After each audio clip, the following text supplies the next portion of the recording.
नमस्कार दोस्तों, एक बार फिर से आप सभी का आपके अपने चैनल विकास ई न्यूज़ पर बहुत बहुत स्वागत है। दोस्तों, इस वीडियो में हम बात करने वाले हैं एएनएम एडमिशन 2023 फॉर्म के बारे में। काफ़ी अभ्यर्थी इस बार परेशान हो रहे हैं एएनएम एडमिशन 2023 आवेदन फॉर्म को लेकर के, क्योंकि जो आवेदन फॉर्म आपके अगस्त और सितंबर में आ जाने चाहिए थे वो अभी नवंबर ऐसा मान के चलिए पूरा चला गया है और अभी तक किसी प्रकार की कोई सूचना नहीं है। विभाग की तरफ से अब की बार सभी के सभी अभ्यर्थी जिनका सपना था अब की बार एएनएम करने का, वो सारे निराश हैं, सारे उदास हैं। सभी को चिंता होने लगी है कि इस बार ये आवेदन फॉर्म आएंगे या फिर नहीं आएंगे। कम से कम विभाग को इस बात का वेबसाइट पर नोटिस ज़रूर डाल देना चाहिए कि वो इस बार एएनएम एडमिशन 2023 के फॉर्म भरवाएंगे या नहीं भरवाएंगे, ताकि जो कैंडिडेट इंतज़ार कर रहे हैं उनको किसी प्रकार की चिंता ना हो, वो अपने हिसाब से कोई और कोर्स ज़रूर देख ले। कम से कम विभाग को इतना ज़रूर कर देना चाहिए। लेकिन विभाग है कि किसी प्रकार की कोई सूचना देने को भी तैयार नहीं है और आवेदन फॉर्म भी रिलीज़ नहीं कर रहा है।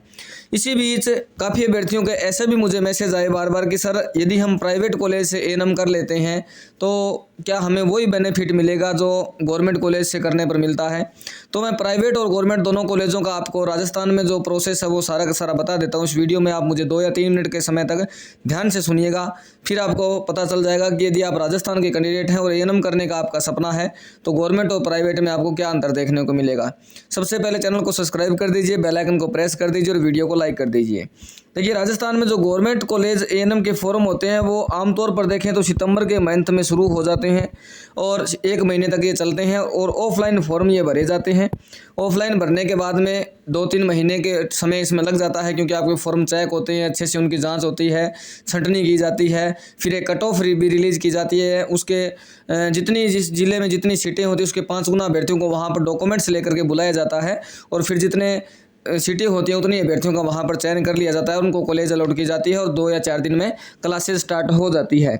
और यदि ऐसे में आपको गवर्नमेंट कॉलेज मिल जाती है तो आपका जो 2 वर्ष का एएनएम कोर्स होता है वो बिल्कुल फ्री होता है। 1 भी रुपया आपका इसमें लगता नहीं है जब आपको गवर्नमेंट कॉलेज मिल जाती है।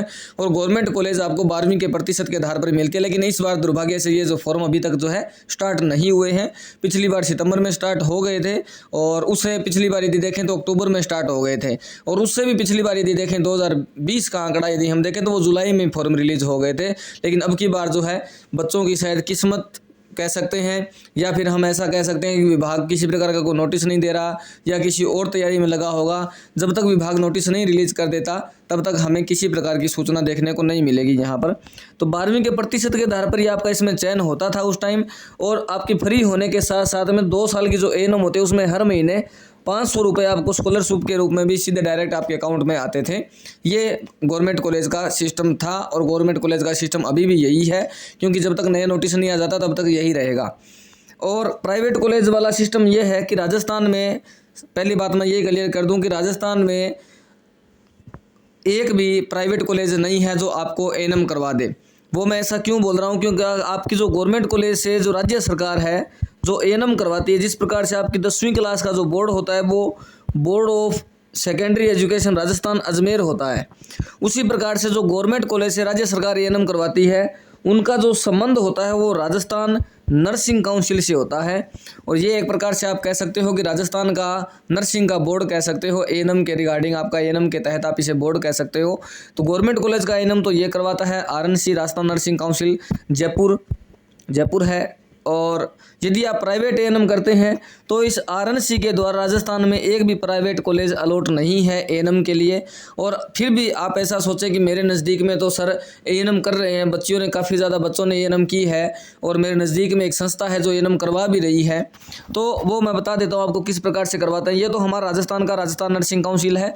जो आपने प्राइवेट एएनएम देखा है वो या तो मध्य प्रदेश नर्सिंग काउंसिल से करवाते हैं एमपी से, या हरियाणा से करवाते हैं, या पंजाब से करवाते हैं, या कर्नाटक से करवाते हैं, मतलब कि वो अदर स्टेट से करवाते हैं। राजस्थान में तो एक भी प्राइवेट कॉलेज है नहीं। और अब बात रही अंतर की, अंतर जो मैंने पहले ही क्लियर कर दिया है कि गवर्नमेंट कॉलेज में यदि आपका राजस्थान में हो जाता है तो फीस आपकी 0 रहती है।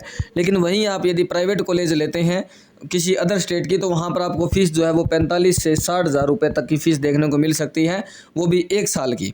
या तो 45,000 रुपये या फिर 60,000 रुपये या 55,000 रुपये, इसके लगभग जो बीच में आपको फ़ीस देखने को मिलेगी। तो ये है सबसे बड़ा अंतर। और वहाँ से जब आपकी नर्सिंग काउंसिल जिस भी स्टेट से करते हो, तो उनकी जो मार्कशीट आती है उन पे ऊपर बोर्ड वही लिखा आता है जो आपका अदर स्टेट है। और इसमें कोई इश्यू नहीं है, ऐसा नहीं है कि आप राजस्थान की भर्तियाँ नहीं देख सकते, बिल्कुल देख सकते हो। लेकिन उसके लिए आप जब वहाँ से आपकी एएनएम कंप्लीट हो जाएगी, सर्टिफिकेट वगैरह सारे जारी हो जाएंगे, तो जो सर्टिफिकेट होगा उसको आपको अपने राजस्थान नर्सिंग काउंसिल में रजिस्ट्रेशन करवाना होगा जब आप राजस्थान की वैकेंसी देखेंगे। ये जो है एक स्टेट से दूसरे स्टेट में ट्रांसफ़र होता रहता है, आप जिस स्टेट में चाहे उसमें ट्रांसफ़र करवा सकते हो। कुछ जो वैकेंसी स्टेट वाइज निकलती है, जैसे आपने एमपी से मान लीजिए आपने एएनएम कर लिया, राजस्थान में जो वैकेंसी आई तो उस नोटिफिकेशन में लिखा हुआ होता है कि लास्ट डेट से पहले पहले आपका रजिस्ट्रेशन राजस्थान नर्सिंग काउंसिल में हो जाना चाहिए, तो आप उसके तहत यहाँ रजिस्ट्रेशन अपना करवा सकते हो लास्ट डेट से पहले पहले। और बाद में जब वो वैकेंसी आएगी, एग्जाम होगा, तो एग्जाम्स के आधार पर आपका चयन होगा। और यदि कोई परसेंटेज बेस पर, मेरिट बेस पर कोई भर्ती निकलती है, तो उसमें आपके 10वीं के और आपके एएनएम के जो परसेंटेज है उनका एवरेज लेकर के आपका जो भी क्राइटेरिया होगा उसके आधार पर एक कट ऑफ तैयार करके आपका सिलेक्शन जो है वहाँ पर हो जाएगा। ये प्रोसेस होता है। और एएनएम में आप जो है वो सरकारी हॉस्पिटल में जब आप चयन हो जाता है तो सरकारी हॉस्पिटल में काम करने को मिलता है, और जो भी आपकी सैलरी होती है वो आपका डायरेक्ट आपके अकाउंट में क्रेडिट होती है और आप एक गवर्नमेंट कर्मचारी बन जाते हैं। यदि गवर्नमेंट आपका चयन नहीं भी होता है तो आपके अनुभव के आधार पर जितना ज़्यादा आपका अनुभव होगा उतना ही आपको प्राइवेट संस्था में आपकी जो तनख्वाह है वो बढ़ती जाएगी, अनुभव के आधार पर होता है। नए यदि आपने एएनएम तुरंत किया है, कोई प्राइवेट हॉस्पिटल आप ज्वाइन करते हो, तो हो सकता है 12 से 13,000 या 15,000 रुपये आपको मिले। लेकिन जैसे जैसे आपका अनुभव बढ़ेगा वैसे वैसे आप यदि हॉस्पिटल दूसरा देखें या चेंज करें या फिर वहीं पर बात करें, तो आपकी इनकम जो है मेरे हिसाब से बढ़ती जाएगी। और आपके नज़दीक में किसी ने यदि प्राइवेट में एएनएम कर रखा है तो उनसे आप संपर्क भी कर सकते हो। और यदि कोई गवर्नमेंट में भी लगा हुआ है आपके नज़दीक में, तो उनसे भी आप संपर्क कर सकते हो कि आपने कैसे तैयारी की, कब आपका चयन हो। इससे थोड़ा सा मोटिवेशन मिलेगा और एएनएम के रिगार्डिंग जो भी आपके मन में डाउट होते हैं वो सारे के सारे डाउट क्लियर हो जाएंगे।